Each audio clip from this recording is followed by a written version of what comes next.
Hello, good afternoon. Welcome back to Bold Blade and Yum. We've had lots of new visitors and lots of new people joining us here at Bold Blade and Yum. So I thought this was a great time to jump in and share one of the staples of Thermomix cooking. And one of the things that we suggest you do very early on, even one of the first things you do when you receive your Thermomix. So once it's unpacked and you're ready to cook, this is one thing that we suggest that you make straight up. It is a recipe from Cookie Do. It is really easy to simple to do. It doesn't matter if you've got a TM31 or TM5 or of course the beautiful TM6. This recipe, this veggie stock paste, is the thing to make to keep in your fridge and always have on hand. You'll use it in so many recipes from Cookie Do and beyond. So I keep this one in my bookmarks. Now I don't keep a lot of recipes in my bookmarks. I keep a few staples. I've got whipped cream, veggie stock paste and tandoori paste in there. That's it. They're the staples that I make on a regular basis. So for me, everything else goes into its own little collection, but these are my staples, so these are the ones that I always do. So veggie stock is really simple and also really adaptable. This recipe you can change up. The first thing it asks for is 200 grams of celery stalks. Now, if you've been hanging around a while, you know I don't eat celery. So I have got some beetroot leaves. Now, literally I bought beetroot yesterday and these are the leaves that came off. They look a bit sad, but they're perfectly fine to put in. I could also use the stalks off cauliflower, but you can use whatever it is that's floating around in the fridge. So that's 99, so I'm going to add the rest in zucchini today. Then it's asking me for some carrots, 2 carrots cut. Now don't worry about cutting the ends off, peeling, doing anything like that. Always go in. These can be leftovers that you've got sitting there that you're going to throw out. You can pop them in a bag in the freezer. Okay, a brown onion cut in half. We were nearly out of brown onions, but this one was floating around the fridge, so I've got half a big brown onion in there. A fresh tomato cut in half. Again, no need to take your end bits off, just whack it all in. Another zucchini cut in half. Now, these are not things that you have. You can put capsicum in there. You could put some mushroom in there. You could put in, I don't know, whatever other veggies, broccoli, whatever else you've got floating around in the fridge. 2 garlic cloves. In we go. Dried bay leaf, optional. In we go. Now, it's going to ask me for 1 to 2 sprigs of fresh basil leaves, some sage, some rosemary, and some parsley. I have been out in the garden. I have got a bit of all of that. I didn't have a lot of sage, but I did have a lot of rosemary. So the more fresh herbs you put in, the better, I think. So we're popping our lid on top. And we're going to go to speed 6 for 10 seconds. So let's just do that.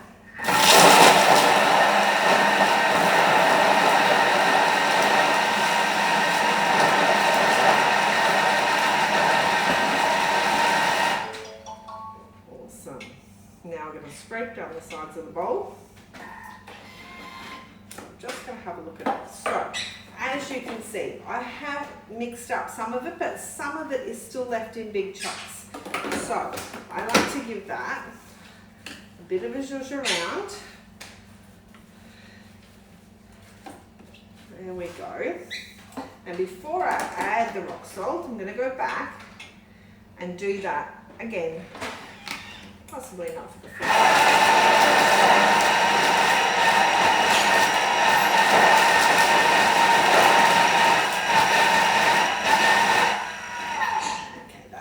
To me like it's done.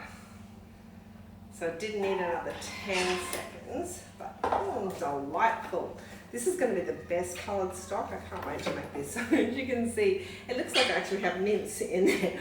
I have a good match of veggies going on in there, which is just what I wanted. Now, if they're not all completely chopped, it's no big stress. We're going to go back into it later. Okay, now it's asking for 150 grams of rock salt. I have got this Himalayan pink rock salt. Whatever you choose is fine, but don't scab on this one. Whatever you do, don't scab on your rock salt. People go, oh my goodness, it's a lot of stock. Well, it is a lot of salt. It is a lot of salt, but it's stock. It's supposed to be salty. If you feel the need to cut your salt down, then cut down the amount of stock you put in a dish. But don't cut it down at this point, because the salt is your preserving agent in this dish. So you don't want to cut that down. A tablespoon of olive oil, not that much I reckon. Pop another on top. And we're going to cook this at 120 degrees for 20 minutes on speed 1. So while that's going to go, I'm not going to talk to you the whole way, but I will leave it on. I want to leave you with one more trick. So when that's done, before we do this, let's have a little look. We go into recipe details here, and it tells me that we're cooking it for 20 minutes, as I said, at 120 speed 1, and then we're going to blend it for 1 minute. Now that'll start at speed 5. It's up to you to turn the dial all the way up to speed 9 for the last 30 seconds or so to give yourself a nice smooth consistency to the paste. So, hints and tips. If you haven't checked these out on Cookie Do yet, have a scroll down, have a look. 1 tablespoon of stock paste is roughly equivalent to 1 shop bought stock cube. You can use 500 grams of water to 1 tablespoon of stock paste. So what we're making today with those bits of scraps that were left over in the bottom of my fridge and some salt basically makes equivalent to 40 litres of liquid stock. So it is a huge, huge money saver, and not just that, it's actually adding so much nutrients and so much flavour to your dishes that you'll absolutely love this. Now when it comes out, you're going to want to put it in a jar.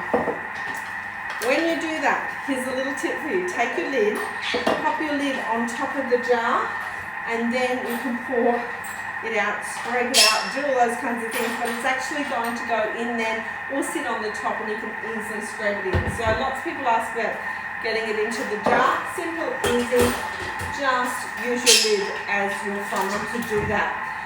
The other thing I wanted to tell you quickly about that was keep your jar of stock in your fridge, or freezer if you prefer, but don't put it in ice cube trays and expect it to freeze.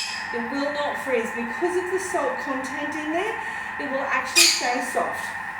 It will never freeze. So it will keep for months in your fridge, in your jar, perfectly safe, perfectly good to use. We will add this to so many dishes, most of our curries or to soups. Huggy-Muggy soup is a great one to add it to. Add a bit to your pumpkin soup. Add it to a lot of different things you're cooking to just add that boost of nutrients and boost of flavour. So this will be done in probably another 17 minutes. There we go. When it's done, I'll give it a big whiz up and pop it in my jar, and I'll take a pic for you and share it later. But please come back and check out some other things on Bowl Blade and Yum. There's lots of videos here that you may not have seen yet. If you're looking for inspiration for dinner meals, please pop through and have a look at the different videos that we have. Some of them are very poorly done, but we've done them anyway, so there's some stuff here for you to have a look at. So if you haven't made your veggie stock paste, then please go ahead and do so. And if you have made it, give me a hands up and say, yeah, I have, because this is one of the staples for our Thermomix cooking and one of the things you'll get the most value out of. We love this so, so much. Thank you for joining us here at Bowl Blade and Yum. Remember, if you need any help with your Thermomix, with seeing one of these things in action or getting one on your own bench, we would love to help you. Thanks for joining us. Have a good day. Bye.